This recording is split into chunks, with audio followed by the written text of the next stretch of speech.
Neil, thank you very much for that. Time now to take you through the morning's papers. And with us this morning, gaming presenter Julia Hardy and radio host Iain Lee. Good morning to you both. Morning. Hi, Thank you very much for coming in. I know, I feel like there's hardly been any time since we last saw, but we're glad to have you nonetheless. Let's start off with the Independent. And Julia, you've had a look at this, and this is really worrying news about IVF treatment. Yes, OK, so it's this particular technique used in IVF, and I'm going to have to read this so I get it right. Intracytoplasmic sperm injection, which is used, and in America is actually very widely used, with between sort of 90 and 95% of IVF done this way. And what they're basically finding is that especially young boys who are born with this particular technique have a very low sperm count. So obviously, if it's being used quite prolifically to create children, what's going to happen then, obviously, when they grow up, and are we going to have more and more generations then with children who are unable to have children, therefore, you know, enabling more IVF treatment, this kind of thing. It's it's quite interesting. Obviously, I really do feel for parents who can't have children. I personally, in my regard, if I couldn't have children, I'm not that bothered about my genetic code. I'm not really that worried about passing it on, particularly. Lots of people are, though, and feel that their life isn't complete until they do have children. It's a real There's so many kids out there who need really good homes. I think there was a thing actually on Sky News this morning about they're trying to sort of change some of the people's sort of misconceptions about adoption, and actually you can do it over 40 and you can do it if you're single and things like that. And there's so many kids out there that need incredible homes, and if you're willing to go through all of that, and IVF is a really grueling process, sometimes taking 3 cycles to go through, very, very expensive. You're obviously devoted and you really want to be a parent. There's so many kids that could really benefit from that. And yeah, just personally for me, I'm just not that bothered. I mean, I can grow my hair long. That's about the only good genetic thing I can do. It's a tough one. I can understand why people would do IVF, because I do think that you want to. It's kind of natural to want to feel a specific genetic connection with your children. And adoption is wonderful and fantastic, and you know there is a huge problem with that. But I can see why people would want to undergo this. But the success rates aren't particularly high with IVF. No, but you do have to be quite determined. You do have to be, and expect a lot of knockbacks. And spend quite a lot of money. Yeah. Yeah. Let's move on to, let's have a look at the Times. This is your story, yeah, now this annoys me. School runs. School runs, and let's be honest, it's primarily the mums. It's primarily the mums that do it in their 4x4s. I can just hear Twitter going mad right now. He's used to it. It powers him. He's like true, though. It's a fact. It's tiny mums driving massive 4x4s that they haven't got the power or the strength or the... Why do you need a 4x4 in a city? You're not going farming. You're not pulling sheep out of ditches. You can fit lots of kids into a 4x4. You can fit lots. They usually have 1 or 2 in there, though, anyway. Or they get like a people carrier and they have like 2 kids, and you think you could just get a normal... Yeah, but sometimes you have to drop the friends home as well. What is happening? Anyway, carry on. Some towns and cities... I'm sensing I'm not declaring anything. In some towns and cities, some councils are going to be introducing CCTV that's going to monitor outside schools, that's going to record your registration numbers and things like that. And if you park where you're not supposed to park, then you will get a fine. Good. Illegally, if it's illegal parking. Illegal. And you shouldn't park near schools because it is dangerous, because it makes it a nightmare for residents who live there. It's awful. This is cheaper, apparently. What lots of schools do is they get those mobile trucks with the cameras there to monitor people already. You didn't even know that, did you? Uh-oh, you're going to be getting some tickets. So they do that already. This is a cheaper version of doing it. The actor Tom Conti, he calls it... He calls it Stasi-style surveillance. Oh, for goodness sakes, Mr. Conti, get over yourself. It's like exaggeration, isn't it? Yeah, but also if they can't... See, the thing is, I used to cycle to work when I lived in Pinner. I'd cycle to Harrogate, and there's one road in Pinner where there's a sort of small kind of private school, and I would cycle down there because it was the quickest way to go. I had to stop going down that road because I have never nearly died so many times in the space of a week, because it would be mums coming to drop off their kids, swinging around, doing U-turns. I mean, literally, I'd be exhausted when I got to work because of the adrenaline from getting there, from all the near misses. Yeah. Park half a mile away, make your kids walk. This is why we've got fat kids. Yeah, but you're on a deadline. You've got to get them to school on time. Get up early, get up 20 minutes earlier. It also always puzzled me to see these cars parked outside school. They're actually making their own children less safe by encouraging other people to park outside the front gates. Gillian just keeping stum all the way through this particular night. I need to get up earlier. That's what we resolved. Listen, I know it's not as easy as that. It's hard work when you're a parent and you've got all kinds of things to do. But you've had the kids, put the work in. Then it's wrong. No, I'm not suggesting that's right in any way, shape or form. Please do not tweet me on that. Let's move on to We're going to have a look at this labour tax and rebates that Ed Miliband's suggesting. This is in the Independent, Julie. You have a look at this. Yes, if I can find it through I mean, essentially a good idea, do we think?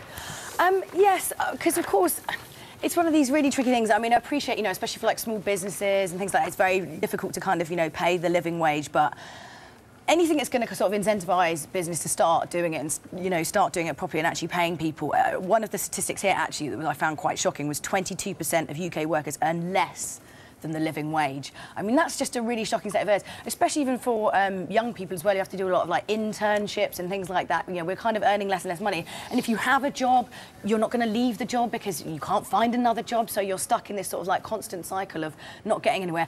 Obviously, it's not going to, you know, the amount of money he's offering is not going to cover the difference. But anything that's going to kind of push that forward, or even just kind of raise awareness that this is like a big problem. Well, it's an incentive, isn't it? Yeah, absolutely. It's a cracking idea, and I think it is criminal that so many people earn less than the living wage and 0-hour contracts and all these things that kind of exploit workers. Yeah. And it's interesting, when I heard this on the radio this morning, I thought, this is a great idea. Well done, Ed Miliband, you're doing something. And then when I saw it in the papers, I felt slightly differently, because the pictures of him are like him with, you know, lots of different ethnic backgrounds, sat in a working men's cafe. It's just ticking all the boxes. I'm in a working men's cafe. Hey, I'm Ed Miliband. I go into cafes and have full Englishes all the time. What are you talking about? I just thought, it's a really good idea. Where would you like to see him photographed instead? Just where he normally. Let's see him photographed. I don't know, somewhere normal. It's obviously his PR people have gone. They've just picked a few people. His PR people have gone, right, Ed. What we're going to do is we're going to get you lots of different background people in there, and we're going to get you in a working men's cafe, have a full English. I think it's a little bit cynical, really. Yeah. It might have been a genuine photo. It might have been. They might have just. The cameraman may have just walked past. You never know. Now, tell us, Ian, why Michelle Pfeiffer doesn't eat food. Well, and managed to stay alive. I am excited by this one. She does eat food now. She does eat food. Oh, now?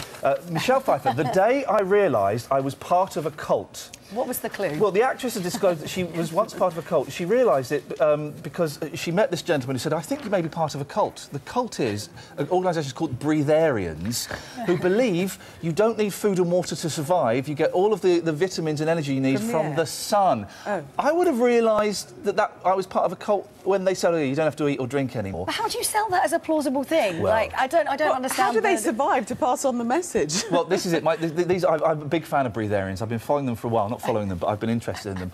When one of the high-up kind of people in it came out and said, this is what I do, I don't need food or water. So these scientists said, OK, well, let's put you in a house for a month without food or water. She went, yeah, fine, not a problem, I'm in. 2 days later, she comes out going, I can't do it, I can't do it. It doesn't work. She came out really poorly. I think I like Michelle Pfeiffer. It's nice to see her back. I've kind of missed people like Pfeiffer on the scene, but breatharianism, guess what? It's a load of old tosh. It doesn't work. Of course it doesn't work. You need to eat food. Ian and Julia for the minute. Thanks very much. We're going to take a break, and more papers coming up, including what one man did to survive in the wilderness. Yeah, we're giving it away slightly. Continuing to take us through the papers, gaming presenter Julia Hardy and radio host Iain Lee. And we're going to have a look at this story you've picked out in the Express, Julia. Yeah, it's quite actually sad, really. It's really sad, and they really should have chosen a better picture of the chap, because he looks quite happy about it, and it's actually quite a sad story. Basically, he was an adventurer in Canada. Basically, a bear came and attacked his camp. His dog saw the bear off very heroically, but then basically he was kind of lone and lost and desperate, and ended up having to eat the dog that had saved him. I mean, because that photo, they need to have one of him looking a bit sadder, because that's horrible. He's enjoyed his meal there, look. He's loved that. A bit of Fido. No, Fido burgers. That's so tragic. I mean, it's... I think he was out there for 3 months, I think, this guy. He booked himself on a 2-month trip, so no one missed him, even though he got into trouble quite early on in the adventure. Yeah. So no one missed him for the first 2 months because he's out doing what he's planning to do. But he was lost for 3 months, and I think they found him kind of walking through the snow barefoot, a few days away from death. So he's had a rough old ride, bless him, but not quite as rough as the dog. It's also quite... Because if this had happened to me, I really wouldn't want there to be a story in the paper about it, because I'd feel awful about it. But, you know, what can you do? It's survival at the end of the day. No, this is going to make a cracking film. It's like that fellow who got stuck on a cliff and had to chop his arm off. Oh, yeah, 120 Yeah, which was a good... This is going to make a cracking film. It's not quite as heartwarming, though, to be honest with you. But no. It's not, is it? And there was that film years ago of the plane crash. That Alive. They had to, yes. Alive. Oh, yes. They were Portuguese or Brazilian or South American, and the football team. That's an incredible story. Even worse. So. But yeah, as you say, needs must, and it's a matter of survival there. I could eat my cat if I was stranded for 2 months. Eat your cat. You're welcome. Let's come round. What you say. Anyway.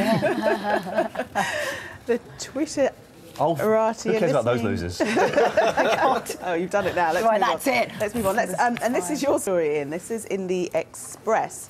And I can't believe this. You think Bob Dylan's rubbish? Bob Dylan, there is a huge Bob Dylan box set coming out. 40 albums, I think, of Bob Dylan songs are going to be going to be released in this box set.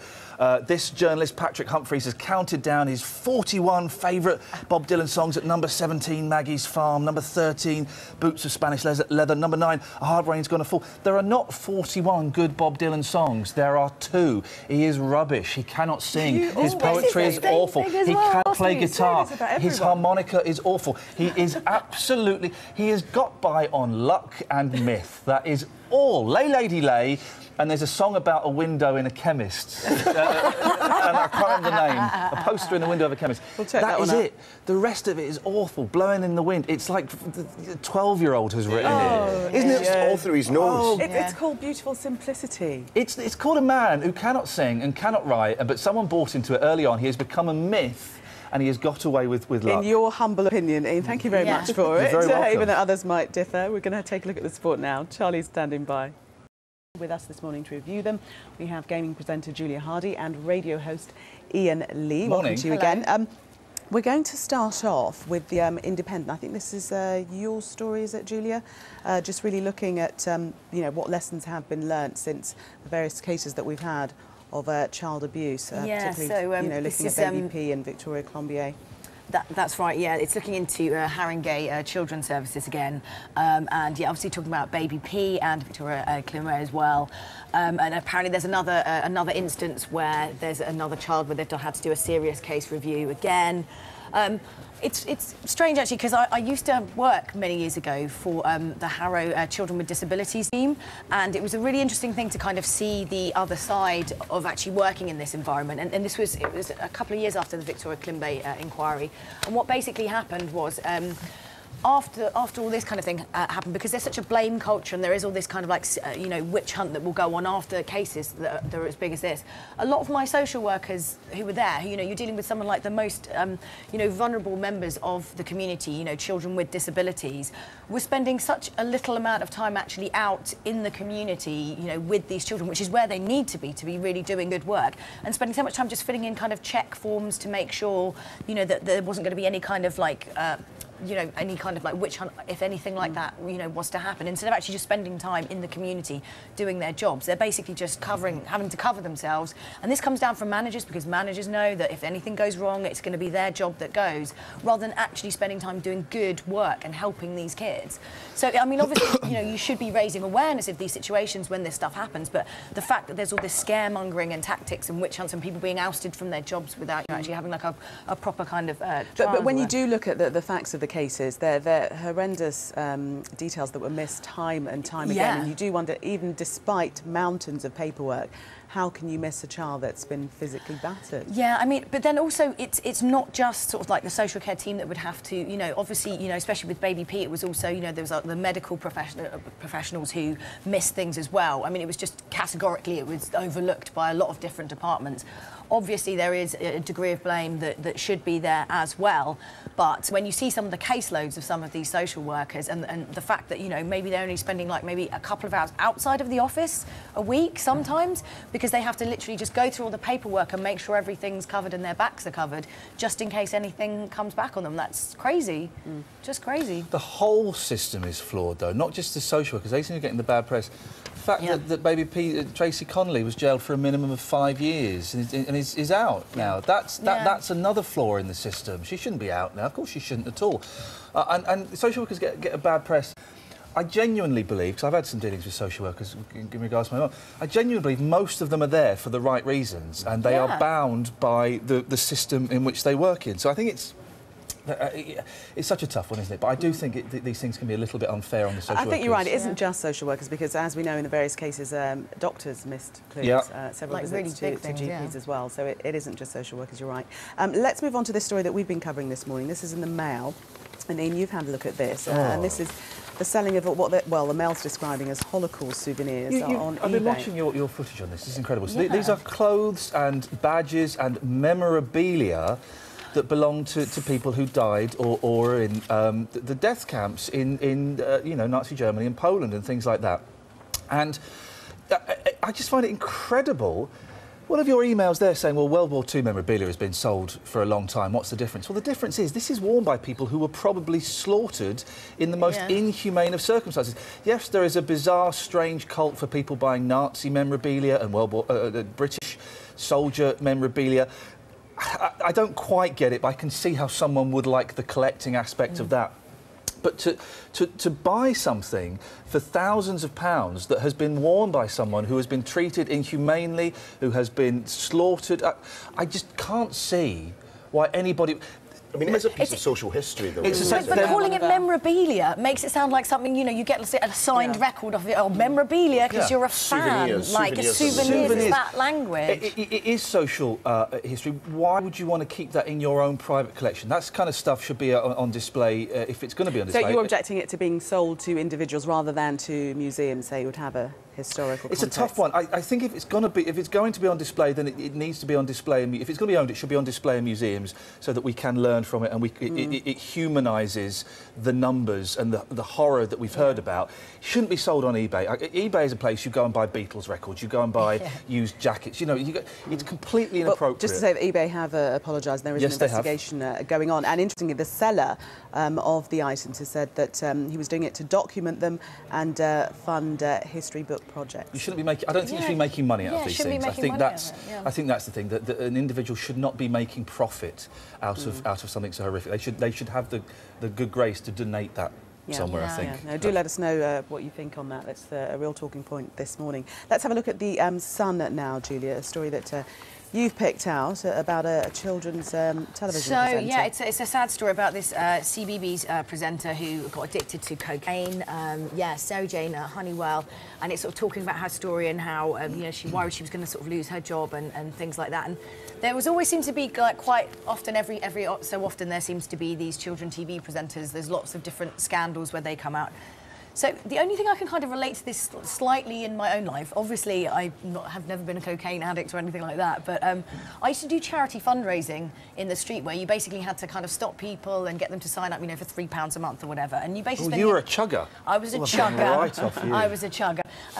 But you had to sort of grin and smile all day. I remember the first week I came back, my cheeks ached from smiling, and I sat at home feeling miserable, because sometimes when you have to be that upbeat and that perky and that happy all day, actually it ends up making the rest of the time you're not working feel awful, because you're kind of like using all your serotonin, but for your job. So when you come back, you end up feeling terrible. So you can understand why something maybe like a drug addiction could happen, because you're supposed to be this bright and energetic person. But I mean, it's no excuse. I mean, many people have to put on a public face in their line of work. I've always wondered what cocaine looks like, and luckily they've put a picture of it in the corner there. Just so but I've worked with Sarah Jane a little bit. I know her very well, and it's interesting to hear this. I think it's very brave of her to come out and say this, because addiction is a disease, and it affects so many people, rich, poor.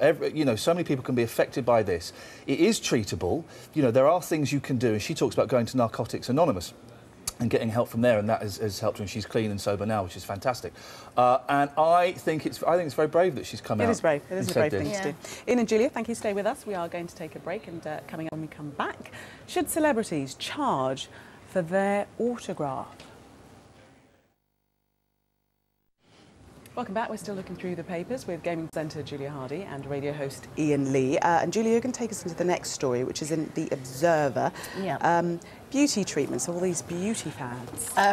If you actually read this, there's a lot of really, as a man, some quite horrendous stories. I think I've just found the bit that you're talking about. You can basically bath with these eels, and there was a story about a man who felt a sharp pain, and one of them went up his where it shouldn't have. Bits.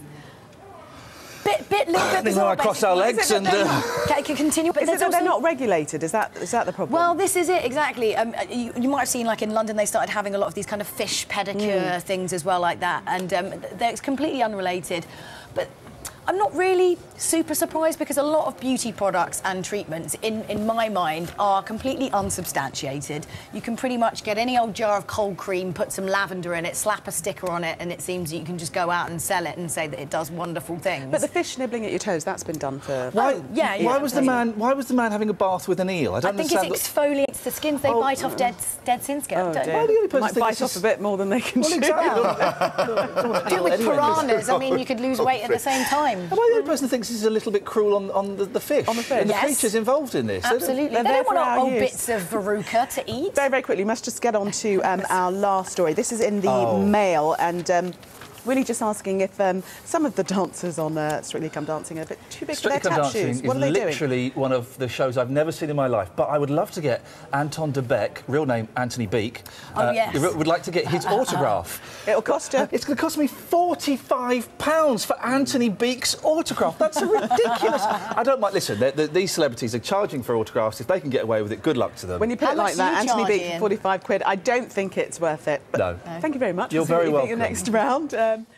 People definitely wanting to talk about it. Sorry to interject. Can people not see the difference between military paraphernalia and clothes that have been worn by someone who's died in a prisoner of war camp? There's obviously a huge difference between that, and I think that's quite narrow-minded of that person. Also, the Imperial War Museum is there to educate and remind us of the horrors of war and the bravery of some people. It's completely different from buying something like that on eBay. Sorry, little rant. Agree. Thank you very much for that, Ian. Sorry. Hello. Quite angry there. Ian's already announced his appearance here. Ian's here with us, as is Julia, to take us through the papers, the final look at the morning. And we're starting off with this story in the Daily Star, that the LA airport shooter was suicidal. He had apparently sent texts to his sibling. Yeah, I mean, it's a kind of like strange story in that, I mean, he went specifically to a place where there is the most amount of security and people armed. He clearly was suicidal, otherwise you wouldn't have gone there. Like, straight to an airport where everyone's armed. As soon as you know you're going to be taken down straight away. Yeah, it's sort of a kind of strange sort of story, really, in that regard, because otherwise, yeah, you go somewhere else, right? You wouldn't go straight to the airport. Yeah. And there was the suggestion that perhaps he might have had a grudge against the security officers. Has that come out in the piece? Yeah, no, well, yeah, that's it as well. It's just bonkers. There's actually a thing in the papers the other week I was reading, which was in America, I think it was, they found 39 handguns in bags, 32 of which were loaded. Last year. Airports, was it? Yeah, airports. Wow. It's just, I mean, I still find it absolutely fascinating, you know, being English and, you know, with sort of like American, you know, TV and movies and video games, you know, you're used to kind of seeing weaponry and stuff like that, and it's just so far removed from kind of how we can understand these things. No, it's a completely different cultural context, isn't it? Yeah, I can't really understand it at all. Definitely. Let's have a look at the Times now. Ian, this is your story, and one about, well, a story being suppressed about food banks. I thought the story was quite well out there, actually. Well, I can't believe that, you know, in 2013 we're doing stories about food banks, that we need to have food banks. This is a report highlighting the number of people who cannot afford to eat properly is being suppressed. The report has been out there, but there are claims that the coalition has kind of been doing their best to play it down. It's not such a big deal, and it's on my phoning show, I'm getting so many stories. I had a guy phoning this week who cannot afford to buy food because he needs to heat his house. He can't afford to buy food, and he hadn't eaten for a couple of days. Gosh. And there are more and more people becoming dependent on food banks. I just think it is incredible that it's 2013. This is Britain, and there are families who are having to go to special places to get a box full of, you know, beans and tins of sweet corn and stuff like that. It just seems incredible to me. I mean, we're talking last week about Prince Charles being upset because he's going to become the king, and these energy companies, the big pay deals that the bosses are getting. The divide just seems to be getting bigger. I'm sounding like some kind of crazy socialist, but the divide is getting bigger and bigger between, you know, those who have got millionaires and those who have got nothing. Literally what about those who are critical and say saying that perhaps people are coming to rely on them now because they're there, they're using them rather than... You can't rely on them, because I think for the majority of food banks, if I've got this correct, you have to be referred there by the council, and you can only have a certain number of visits. I think it may be 4 visits. I might have got that wrong. But you're limited to the number of visits you can have. It's a short-term answer. And people are dependent on these handouts because they can't afford to feed themselves or feed their kids. People in this country can't feed their kids. And there will be, you know, there will be some people saying, well, you know, these people have got iPhones and iPads, stuff like that. Some of them have. But there are a significant number of people who are living in real poverty. Well, they're always genuine cases, aren't they? Genuine cases who can't feed themselves. But then this goes back to the living wage thing all over again, doesn't it, surely? It links to that. So, you know, obviously that's kind of hopefully going to move in the right direction and actually get people like a better wage, but, yeah. Food banks in 2012 helped 126,000 children. That's an awful lot. That's an incredible stat, isn't it? Let's move on to the Mirror, and this is your story, Julia. Now, I don't agree with this analysis, obviously. No, no. This is Terry Wogan, basically saying that, yes, you know, women use their looks to get jobs in television, so they shouldn't be moaning on about the fact when they get replaced for better-looking ones a bit later on, really. It's ridiculous. I mean, you know, Gillian, yourself, obviously, you must be aware of the pressures of what it's like to be like a woman on screen. You know, you have to, you know, be a certain standard. You can't just turn up with bedhead. You know, you've got to look. It has been known before I get into makeup. Sure, but even in the sense of, if you go for an audition or for a job, you're expected to look a certain way or to be a certain standard. Well, you're also expected to have a certain amount of knowledge. I mean, that's something that we're skimming over completely here. It's not just about how you look. It is a visual medium, television, obviously, but you do have to have something between your ears, I think. I mean, of course. Well, I would... What do you mean, well? I'm not saying ladies, but I don't think for your job, yes, that you need a basis of knowledge and being able to question things. But TV presenting itself, it's a piece of cake. TV presenting is the easiest job in the world. We make it look difficult sometimes. To ruin the magic at home, when TV presenters are talking to you, they are reading the words off of the screen. Hush. You just need to stand... Don't ruin the... listen, I don't care. You need to stand there circle. and read and ask inane questions to pop stars. That's what the majority of presenting is. Your jobs are slightly different because it comes from a journalistic background. But TV presenting is a piece of cake. Anyone can do it. But you see, this is the thing. They're only having to conform because the people who are choosing them and getting them the jobs are deciding how it should be. They're not, you know, necessarily doing it because they want to do it or they have to do it to be given a chance. It's not just about men and women. I mean, the men also have to look presentable to be on television. But you can have wrinkles as a man. Well, they can age. I think they're allowed to age more. You're allowed them on television. That's the big difference, I think. Neil staying silent. As well you might. No. Do you know what? I'll say this, actually. I've got a huge amount of grey hair coming in, and I cannot wait for it to go completely grey. You're not going to do it. As a man, you can. That was the point I was going to make. That for women, you just wouldn't see it. Certainly, it's very rare to see a woman on TV with her natural hair colour. No, absolutely. Therein lies the difference. Yeah. Let's have a look at whose story is next. This is the Times. This is the Times News Review, the front page. This is incredible. Okay, and this is it's basically it's an extract from a book, and it's got me hooked. I'm going to go and order this today. The Mumbai siege, the terrorism siege. This is a book that is a collection of stories of people who were involved in that siege. And the story that this has gone for is this young couple here, Kathy Scott Clark and Iain Lee. They were in the hotel at the time it happened, and they're in there. And he's coming out the bathroom, and he says, "Can you hear fireworks?" So, no. Looks out the window, there's no fireworks. Then they hear the fireworks are inside the hotel. They creep out, they can smell... They look over the edge and they see people running around with guns. And it is their incredible story. And I've got shivers down my spine reading it. It's amazing. I urge everyone to read this. Their incredible story of them in their hotel room going, what do we do? He's texting his dad saying, look, I'm watching it on the news, just stay in your room, don't move.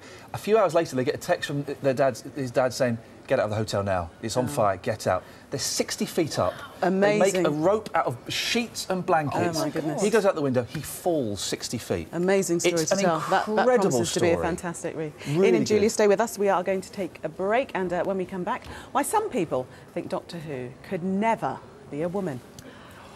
Oh, look at that dirty look.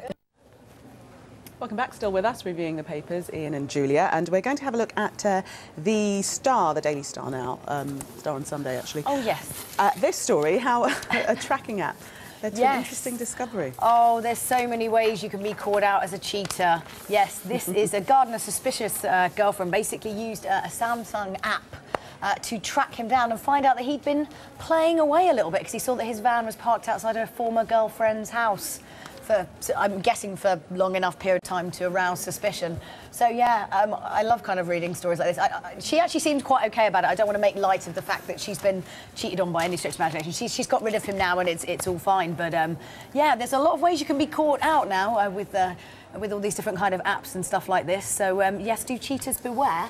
It's quite easy to be tracked down. Because you can do this thing which is like Find My Friends, where you can opt in and you can see sort of what your friends are doing. But I don't really like that. It's got time for that, though. I know, but people like knowing where people... It's very strange, yeah. But then, like, I had friends who were like... we were at an airport, we're going away for something, and then we got a message from him saying, oh, so where are you going then? He hadn't said anything online or, like, on Facebook or Twitter, but because he was joined into this Find My Friends app... no, I don't like the idea of that. Let's not give our bosses any ideas. Yeah. No, I hope they're not watching. Don't like the idea of that at all. Just to say that Dwayne says that he's been a fool twice over. First for cheating on Louise, and second for not realising that the bleep app was still on the phone. That's the thing he regrets the most, that he left that app on there. Priorities, Dwayne, priorities, Dwayne. Let's have a look at our final story. This is in the Mail. Yeah.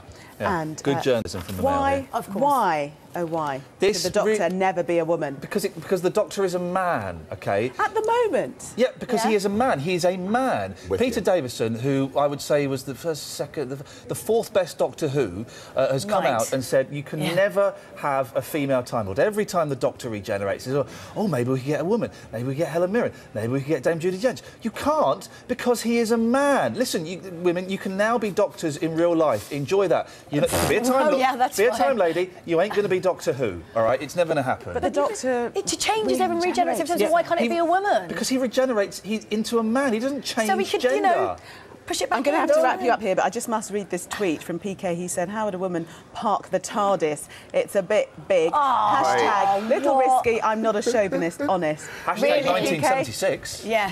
Thank you very much. Thanks for coming in this morning. Let's have a look now at what's happening with the sport. Charlie. It's time to have a look through the papers this morning with broadcaster and technology Luddite Iain Lee and gaming journalist Julie Harding. Better explain why I said that, because we're talking about phones. Show people that. No, you do. No. This is the telephone I'm using at the moment. It's wonderful. It's been vandalised by my two children a little bit. But all it does, phone calls, texts, and it's got the Snake app on there, and that's it. And you're enjoying life. Oh, I've had it for 2 months, and it's wonderful. I'm talking to people, I'm interacting with people. I'm not living in a virtual world. It's fantastic. No. Try and hack into that, you cyber hackers. Okay. You just don't want to get stopped by the police, though, really, with that phone. Yes. No, we're all talking about having 4G handsets. That's probably not even got a G handset. I got a text from my supplier saying your phone is now 4G ready. I thought it's not. It's certainly not. No, definitely isn't. Blowing egg. Anyway, look, let's kick off with a bit of energy, should we? In the Observer this morning, having a go at British Gas. The energy is big news the last couple of weeks, and boy, I changed my energy supplier 2 days ago. I changed my energy supplier. It saved a few £100. But the thing I didn't do is I didn't go to the direct debit, even though I could have saved about another £70 a year. I didn't go to direct debit because I don't like paying. You pay a set amount each month, whether you owe it or not. I like to pay what I owe. So if I get a bill, I'll pay what's on the bill. And British Gas, and I'm sure it's probably other companies as well, but British Gas on the Observer is siphoning off millions of pounds of extra profits annually by keeping hold of money owed to former customers. So basically, if you overpay into your account, then go to a different energy company. It can take quite a while for you to get that money back that you're owed, and sometimes they lose track of these people. So British Gas have got this pot of millions of pounds. We can't find the people it belongs to, so we're going to keep it ourselves. But it's all on your bill, isn't it? If you're in credit, you get your bill saying, well, you're in credit. I got one last month saying I was £300 in credit or something. Good for you. I don't want the energy company sitting on my £300. I want that in my bank, please. Thank you very much. That seems fair enough. They're making enough money. Yeah, well, and it's not particularly about interest, because I'm not going to get much interest on that at all, if any. But I want that £300 with me. And it's not any more hassle having to pay the exact amount rather than just letting a direct debit go out. And also, you do tend to sort of stay quite in control of your finances. If you have to kind of go and, like, you know, make a payment yourself, it's not just going out by direct debit. You're very aware of, like, what you have in your bank, what's going out. I think sometimes when you end up getting loads and loads of direct debits, you just sort of leave it and you don't really check, and it just kind of rolls over, and you don't ever really bother to go through statements. Have you switched energy supplier? No. I did the other day. I was watching Watchdog, and they kept banging on about it, and I taped it, and I kept fast forwarding through it. I don't want to hear about this. You taped it. It's on Series Link. Taped it. It's on Series Link. I was going to say, is your whole house retro? It is a bit, though. It's Series Linked on my Betamax video recorder. What's the problem, guys? Better quality. But I kind of... The message got in. I went online. Within 5 minutes, I'd saved 260 quid a year. Thank you very much indeed. You get a new phone with that? I don't want a new phone. How do you then feel when they put their prices up? I've locked into a tariff, if you want to know. Okay. I'm locked into on that price till March 2015, but I can opt out any time I want. Oh, well, the opt-out is good, because that never used to be the case, did it? Let's have a look at The Independent on Sunday. Yes, Russell Brand. Russell Brand, obviously, who going on Jeremy Paxman and trying to start a revolution, as the internet would have you believe. Look at Stephen's face. Why does anyone care what Russell Brand thinks? I mean, I really don't care what he thinks. He's entitled to his view, but... Of course, there was a bit of a sort of dichotomy of, like, emotion, really. Some people saying, like, yes, go Brand, and other people being like, shut up, Brand, you know. But I do think, you know, he is speaking in the sense of like, voicing the opinion of quite a lot of young people who do feel this sort of apathy towards the system and towards voting. You know, and, of course, you know, I'm not advocating that, you know, people shouldn't go out and vote, but... he is speaking and showing that, you know, a lot of people really just don't feel like it actually affects any change for them and doesn't affect their lives. It's quite interesting, actually. My boss, Jamal Edwards, did a talk at the Houses of Parliament about YouTube and how YouTube could be a possible platform for finding future politicians, because, you know, a lot of people do, you know, you subscribe to the bloggers and people you like on that platform. I'd vote for Charlie Bit My Finger. I know, right? I would vote for that guy. Absolutely. Totally. What about David Goes to the Dentist? I mean, that guy has got his stuff together. But, you know, it is that thing. It is a way of maybe actually speaking to young people and finding people and voices that they can believe in. But certainly the current system really doesn't ignite much passion in youth, I don't think. The problem I had with that was, you say Russell Brand speaking for lots of young people. Yeah, Russell Brand is speaking from the point of view of an international successful celebrity, multi-millionaire. And I know he's got a history and a past and stuff, but it just felt a little bit... It's easy when you're a millionaire, isn't it? Say, come on, kids, don't vote, let's start a revolution. Well, go on then, you throw the first brick, you go and do the first step. No, I agree, absolutely. Obviously, he is coming from this point of, like, privilege, and it is very easy to kind of say that, but... technically, he's not, like, one of the youth and speaking, you know, but he does kind of voice an opinion that is around and is quite popular with young people. I don't know. I'm always very sceptical of celebrities who suddenly think they've got a right to make political statements. I just think, what puts you in that position just because you've made a film or had a record or whatever? But there you go. Look, let's talk about healing. We need to heal ourselves. Let's do it with a ghost. Why not? The Express today is like the 14 Times. It's all ghosts and spooks, and it's like they've just... do you know what? It's Halloween weekend. Let's just give up on the news. Let's do nonsense. This is an amazing true story, guys. Okay. A woman believes she was healed by a ghostly apparition known as the White Lady during a family summer holiday. It's Diane Bertolot. She's been unwell for months. She had her gallbladder removed, bless her. She went to a church, she prayed, and she felt a bit better. Didn't think anything of it. Thought it was maybe the spirit of God. Until she got the photos developed. And if you look there, this is described as a photo that clearly shows a woman wearing a bonnet and dressed in a light-coloured, old-fashioned dress.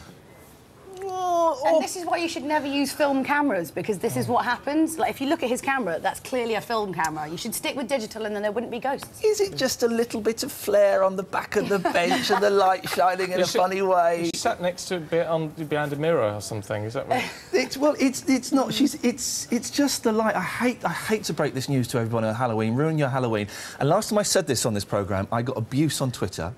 Ghosts don't exist. Ghosts do not exist. Science, fact, that's it, over.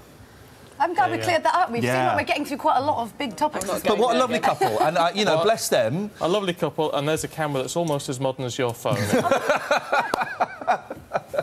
I wouldn't trust that lens. I'd come here to get bullied. Where do you usually go? I despair, ladies and gents. I shall tear my hair out in the break, which we're going to take now. We'll be back with more papers in just a moment. Iain and Julie are taking us through the papers this morning, sticking with a ghosty sort of theme. Oh, what's going on with these bonkers ladies? So, yeah, we've got a whole load of celebrities out in force in their outrageous Halloween costumes there. Lady Gaga looking... she's getting more and more disturbing. There was a thing where she looked like she had a ferret on her face last week, which was... I don't know... That's fairly normal for her, though, isn't it? That's not without makeup. Her face. Can I say, I've never heard a Lady Gaga song, but I think it's great. Technically, he's right. I think it's great that she exists. Paparazzi was quite a nice little tune. If you say so, I'm sure it was. I'm with it. I'm with the kids. But isn't it good that she exists? I think it's great. Really? That the world is a better place for having her. She doesn't hurt anyone. We all laugh at her in the newspaper. She's just all a bit bonkers. That's good. Bonkers. I love the fact this is apparently Leonardo DiCaprio. Yeah. How do they know? How do you know? No. Leo DiCaprio. This is the thing, though, right? You know, if you're a guy and you get to dress up for Halloween, you can just put on, you know, whatever you like. But I was actually looking through, like, a costume magazine for different stuff you can hire. Why is it that all female costumes now have to be, like, it's like a werewolf or whatever, but it's not just a werewolf, it's like a slutty werewolf. Or if it's a nurse, it has to be slutty nurse. Like, so all the female costumes always have to be... Some of those werewolves. Which here's Kelly Brook. I know what you mean. It's that sort of... It's got to be sexy, hasn't it? Yeah. You know what she's been eating? She's been eating a doner kebab. Oh, man. This is really sad news. The inventor of the doner kebab has died in Berlin at the age of 80. He's a Turkish gentleman, Kadir Nurman, who set up a store. You don't think of the doner kebabs being invented. You don't think of someone going, I know what, let's grab all the backsides and lips of all the scraps of meat that are on the floor, stick them on a stick, eat them really, really slowly, and whack the flies off. Drunks. Exactly. Hey, but it worked. I know. It's a shame. It's a shame he's gone. Kadir Nurman, I think he should be name checked. I can't imagine Dragon's Den on that, though. No. We're out of time. We shall see you both in an hour, though. Look forward to that. Quick check on the sports headlines. Charlie? Let's have a look through the papers this morning. Iain Lee and Julia Hardy are here once again. We'll kick off with the heir to the throne. Iain. Yes. Oh, he's having a little bit of a whinge this week, isn't he? He's having a whinge. Now, listen, I quite like the royal family. I'm not one of these, let's get rid of them. I quite like the sort of high-profile royals. But this is the second thing we've heard from Prince Charles. It's kind of saying, my destiny scares me. I feel trapped. I don't want to be the king. I'm not looking forward to it. Well, hang on a second, right? He's saying this just as energy bills go up. But what about the pensioners who are trapped in their flats and their houses and they can't heat them and will probably die? He's lived a life of privilege, which he's enjoyed, and he's used it to make his various points. Get on and do your job now. Your job is to be the king at some point. Get on. Don't whinge about it. And these conversations were held in private, in confidence. But and not recently. This one's not particularly recent. No, this is about 20-odd years ago.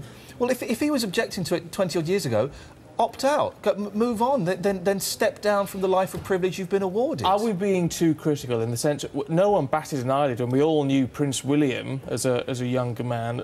It was quite well known he didn't like the idea of becoming king. Yeah. But yet he stays within that. They both have stayed within that system. They could have. It would have been difficult, but they both could have gone. This isn't for me. I'm going to go off somewhere else. I'm going to go and live on an island somewhere, or do something different. It's a slight exaggeration, but I just think when there are people watching this now who are thinking, can I afford to turn the heating on today or during this storm, and he's banging on about he feels trapped. Yeah, you feel trapped in a life of privilege. Well, it's not necessarily that he doesn't want to take on the responsibility of king. I don't think we should misunderstand it for saying that. I think really that, from what I get from the articles and the ones that have been out in the week, is that he won't be able to voice his opinions as freely as he has done in the past. That's the job. Well, no, it is tough. That's the job. That's the job he has spent all of his life training for. He's in training for his job. He's doing work experience at the moment, and then just at the moment he's about to get given we're going to give you a paid salary. Do you know what? I don't fancy it, actually. No, sorry. It's his job. And it's sort of like jumping before he's pushed, because he knows, obviously, he's not the most popular one to be king. Being predestined. Well, I don't know. I think he's probably quite popular now, I think he's won people round a bit in the last 10 years. It seems predestined, isn't it, that you know that's what you've got to do. Anyway, look, it's about time we all grew up, isn't it? Apparently, it's taking a little bit longer than it would usually. This is some latest statistics saying that young people are reaching adulthood almost 4.5 years later than they did in the 1970s. And this is done by sort of the independence and sort of the wage that they're earning. So it says here, yes, the median income reached basically an accepted marker of financial independence in adulthood at the age of nearly 28 compared to 23 in 1971. And and also struggling obviously to get a foot on the ladder. You know, more young people are having to basically kind of do sort of internships, work for free, this kind of thing. It's taking a lot longer to kind of build careers and stuff like that. I know I myself, had to go back home and live with my parents for a while to save money to get a deposit. Being self-employed as well, you need almost 30% to put down on a deposit, which is just an astronomical amount of money before kind of getting on the property ladder.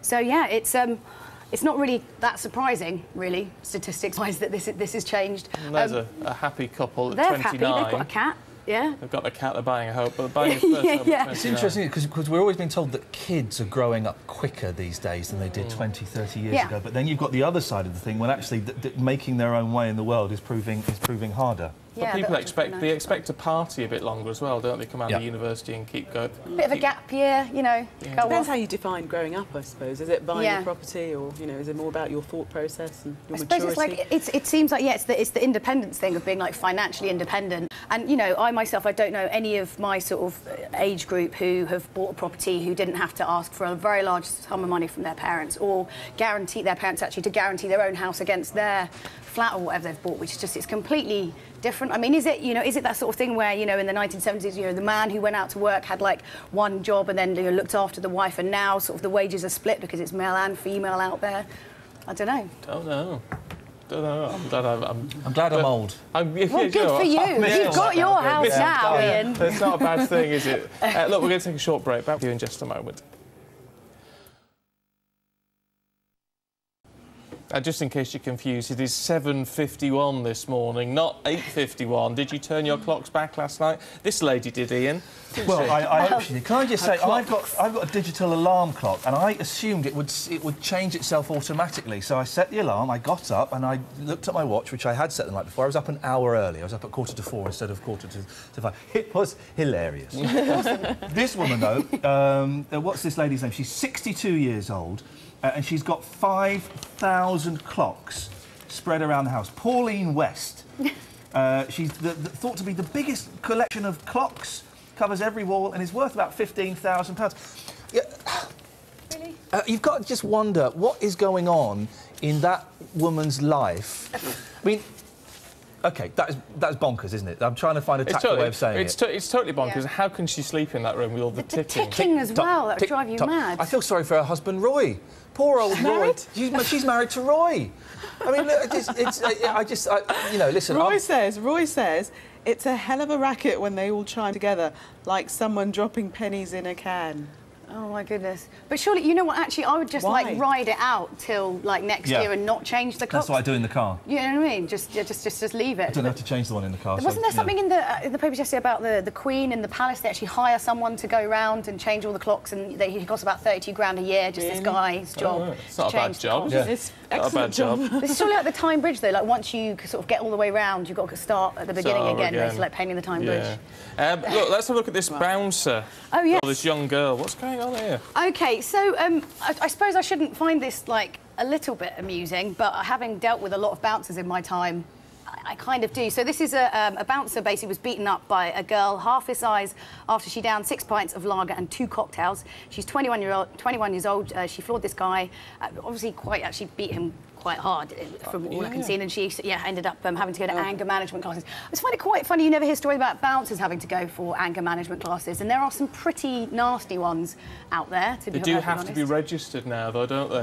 They've got to have their certificates. Quite serious though. She got a 4-month suspension. Yeah, it's actually pretty serious. I know I shouldn't really find it amusing, but like I say, I have dealt with some pretty nasty characters in my time. Obviously, she was a little bit drunk, something that Ian doesn't do anymore, no. You've taken a year off drinking. Year off drinking for charity, which is nearly over, thank goodness. Yeah, good for your liver. Do it for your liver. We're out of time. We shall see you both for more in an hour. Look forward to that. Quick check on the sport. Charlie? Well, it's time to have a last look through the newspapers this morning in the company of Iain Lee and Julia Hardy. And, you know, this isn't on the agenda. It's not on your list. No. Look at this. I can't resist. I just can't resist. I am a big softie. Do you not think that's lovely? I know, Ian, you're not a huge sort of fan, slightly gone very quiet. I know. Listen, again, I do quite, despite everything, I do quite like the Royals, and I'm glad we have them. But we've had a little bit too much baby news this week. Do you think 15 pages in the Mail this week celebrating the christening of a multi-millionaire baby? Great news, guys. Well done. Oh, you cynic. She's got fantastic. She's got lovely teeth, though, hasn't she? She's got really lovely teeth. They're nearly as good as mine. Do you think there's shopping going along in that? No, they wouldn't dare. They wouldn't dare. Are you sure about that? Yeah, I don't think. Do they don't have that at the palace, maybe? No. But look, it's on the front of the Telegraph, Julia, looking at what Grant Shapps has been saying about the licence. You forget that the licence fee doesn't have to just go to the BBC, does it? Could be split anyway. It's a tax. Yeah, it's quite amazing, really. Yeah, so basically this is talking about the tackling a culture of secrecy. There was a lot about sort of like changing the name of what the viewers of the BBC are. Instead of them being viewers, they should be seen as owners, because they're obviously investing money within it. And also, of course, obviously, creating a sort of culture more of openness. Like, where is all this money going? Where is the tax effectively going? Especially with things like kind of like payoffs to executives, stuff like that. Surely we should be allowed to know where it's going. It just seems like such a sort of strangely kind of, in some ways, archaic idea, really, with the way that television's going and how it's changing. With things like where internet streaming, internet stuff like Netflix and Love Film and things like that, and yet still, we have this tax for the television. I'm glad we do. I think it's a bargain. 142 quid a year for the BBC, for all it encompasses, for 1, 2, 3, 4, forget 3, that's rubbish, but all of it, the BBC, I think it's a bargain. And for Grant Shapps to bring in, he said the Jimmy Savile and Stuart Hall scandals brought the question. It's got nothing to do with it. Nothing. You can't... How dare you bring in those really emotive issues into the licence fee? Because there haven't been any paedophile MPs, have they? What, they're going to give us some of their money back? Of course they're not. It's irrelevant, that, to the licence fee. And I think it's shocking that he's brought that in. Yeah, but within all of this, I mean, the argument always is, Ian, that, of course, we don't get any choice. I mean, if you want to pay for a subscription service, you can choose to do so. With this, you haven't got any choice whether you watch it or not, whether you want it or not. I think I think you're right there, and there should be some way of locking somebody out of the BBC. But then how do you do it? Because it's the radio, it's in the car, it's everywhere. The thing about the BBC is it's not just BBC One and BBC Two. It is all pervasive. I think for them, they have made a lot of mistakes. These payoffs have been ridiculous, but that's being sorted out now. I just think the BBC. And listen, I work for the BBC. I have to express a slight interest. I have to express a slight interest.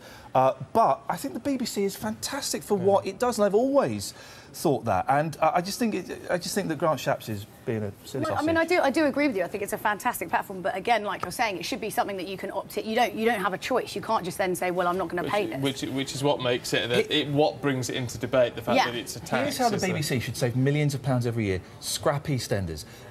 No, it sounds flippant. I'm being simple. The BBC should not be doing soap operas to chase ratings. They should be above that. Scrap EastEnders. You'll save a fortune. What about Grant Shapps' criticism that there's unbalanced reporting? I would disagree, but it would take a longer discussion to go into that. I think that he may have elements that could be right in some places, but I would overall disagree. It's interesting. It is an interesting debate. It is, yeah. But every time they're looking towards renewals and what have you, always comes up again. It's 2016, so it's going to come up again. It always comes up. Look at this fabulous picture in the sun, ladies and gentlemen. But no, let's not. We'll not go there. I know. What's been going on with this X Factor woman? This is Tamara Foster from X Factor. Basically, Instagrammed a picture of smoking shisha, saying something really lovely like flying high in the clouds at the same time. Obviously, there is this kind of... is it illegal? Well, no, it's not illegal, but obviously she's advocating, through her lifestyle, that smoking's OK, that smoking's cool. There is this kind of breaking down of boundaries between, celebrities. Rihanna, I think, comes under fire quite a lot, actually, for some of her kind of raunchier Instagram pictures and photos. She's always sort of said, I'm not a role model, then, should it be the responsibility, if you are going to be on this kind of public platform, to kind of, think about who you're speaking to and who you're influencing with your actions. But, it's almost tricky things. About nothing. It's not illegal. It's her choice. It's just tobacco. It's really bad for you. If she wants to do that, fine. Obama smoked until quite recently, didn't he? Not shishas. Did he? He smoked tabs, yeah. Cigarettes. Tabs? What year is it? It's 1976. Love. But if she wants to do it, fine. It doesn't worry you that I think it's the backstory, though, because apparently she's already boasted about drugs. Hey, I heard a rumour. Did you hear this? That the Beatles may have taken drugs, like strong drugs in the 60s. I don't know if that's libelous to say, but you go and listen to some of their records to get some clues there. If people are behaving in that sort of way, we'll all have to get in cars without drivers, Ian. This is wonderful. Now, you look at this picture and you think, oh, look, this is one of those made-up stories that's never going to happen. Like Beaverless cars to run and pay. Tomorrow's World. Oh, look, it's fiction. It's never going to happen. Where's Judith Hahn when you need her? Do you know what the BBC want to make money? Release a DVD, The Best of Tomorrow's World, 1978 to 1980. I'd be there. What they got wrong, anyway, all of it. Driverless cars are to be launched on Britain's streets for the first time. The self-driving pods will carry 2 people in their baggage. And you're reading along thinking, oh, yeah, in the year 2046. No. 2015 in Milton Keynes. Come on! Brilliant. Awesome! That's back in a minute. How is that? That's a little over a year away. Milton Keynes, I'm there. Stephen, would you share a pod with me, please? Yeah. They go 12 miles an hour. They've got sensors so they don't crash. You have to order them on your smartphone. Oh, no, you're never going to get one now. Thank you, Steve. I just think it looks wonderful. It's completely pointless. It's a colossal waste of money. But the best things are completely pointless, and it's you know. Eventually, we won't need pavements because they have sensors to avoid pedestrians. This is almost as good as silver suits and hoverboards. They'll release it, and then there'll be an accident, and then all that money will be spent, and they'll take them off the streets, and that's what will happen. Prediction. Brilliant. I think it's absolutely the way forward. I'll see you in my pod. Help me in. Yeah, we'll get a pod together. Lovely. We're going to take a short break. Back with more newspapers in just a moment. So we're talking through the papers with Iain and with Julia. Now, what's this man done to his back, Julia? Oh, my goodness. So, yes, this lovely chap is a big fan, a diver. So he's got this picture of this giant wreck on his back, within, obviously, the air tank, which is... It's lovely. Look at that. Look at the detail. Oh, it's hideous. It's quite a large back piece there. Obviously, in more recent news, Cheryl Cole obviously had her buttocks tattooed with some lovely roses.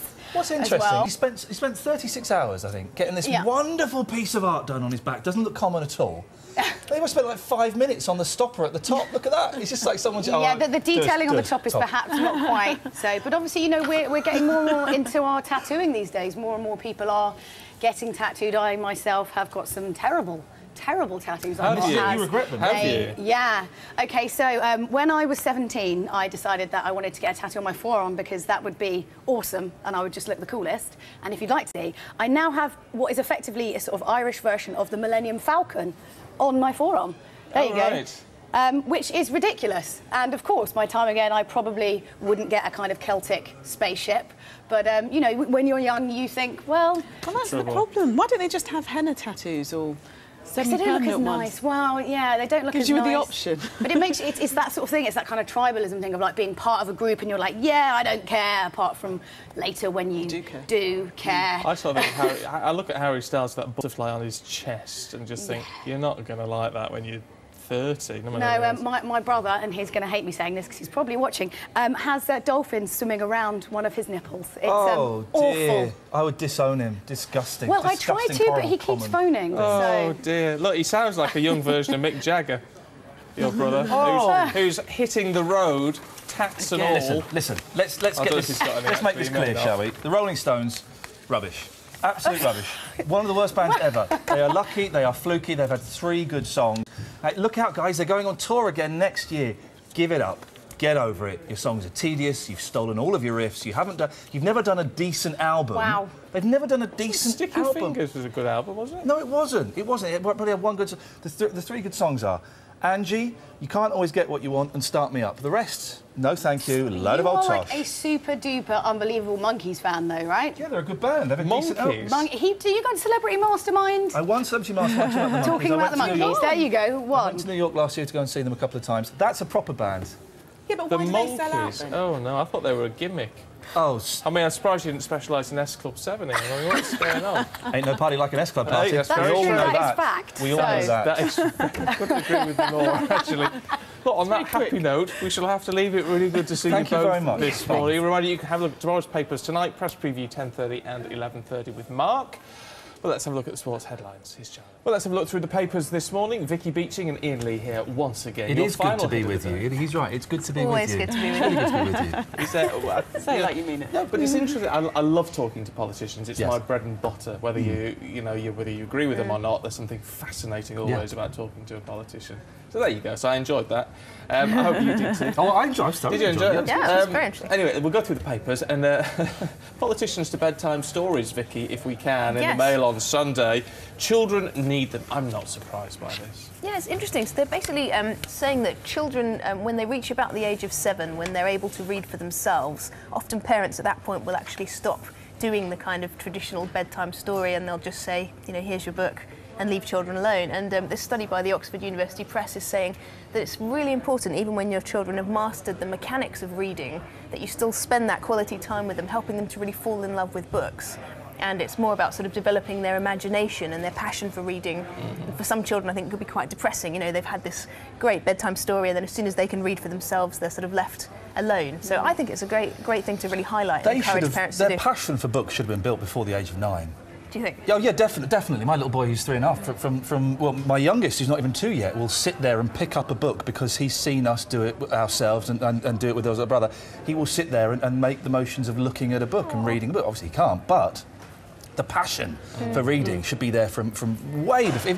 If you're having to instigate it at 9, it's too late. I think if they feel like they're struggling to master reading fully, I think to then lose the bedtime story. And they're also saying it's that connection time with parents, that it's not just about the story, it's the sort of how are you. That's what's important. But I think when they can read and they have mastered reading, you want them to enjoy the experience themselves. And I stopped when they could read properly. They have to learn how to spend time on their own with their imagination. And I think that a kid going to bed reading on their own at the age of 7, 8, 9, I think is a great thing. I think the parent needs to kind of take a step back a little bit and let them develop their individuality, their imagination, all of those things. Maybe if it's supplemented by seeing a love of reading around the house and other emotional time, but I think they're saying often for children that's some of the only moments they get with a busy parent, so perhaps in that instance it's different. See, I know it's different for me because it's a treat when I get to spend time with my niece and nephew. Well, Thomas is too old for it now, but I love doing bedtime stories. How old? Me too, I love it. Well, Isabel's 10. Right, OK. Do you do funny voices? That's the big no, question. I don't. You've got to do funny voices. No.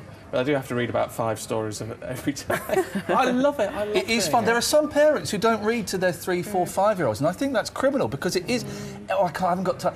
Everyone can spend 10 minutes. They can. Even if it's not a bedtime, everyone can spend 10 minutes sat down with the book with their kids, and so many parents don't do it, and I think it's criminal. Well, I'll tell you what they should be reading in. Yes? Debrett. Oh, bedtime reading. Good link there. Impressive. After centuries spent monitoring the genealogy of the British aristocracy, the publishing house Debrett is to branch out. Basically, they're going to teach people how to interact and how to be social and how to have the skills required to not only get jobs, but then how to maintain and sustain good working environments, including one of the things they're going to tell you when you shouldn't use smileys or put a kiss at the end of an email. I suggest you never use a smiley. I use them. I hate smileys. Oh, I've gone right off you. Well, as much as I can. I hate smileys. If you I'm dead to you now. I'm not a fan but they're of saying not in the workplace. Exactly, and they're also blaming technology. Did you notice that? Although they're encompassing technology. Well, they're saying that technology is largely to blame for those under 30 for not having interpersonal skills. So you can be great by email,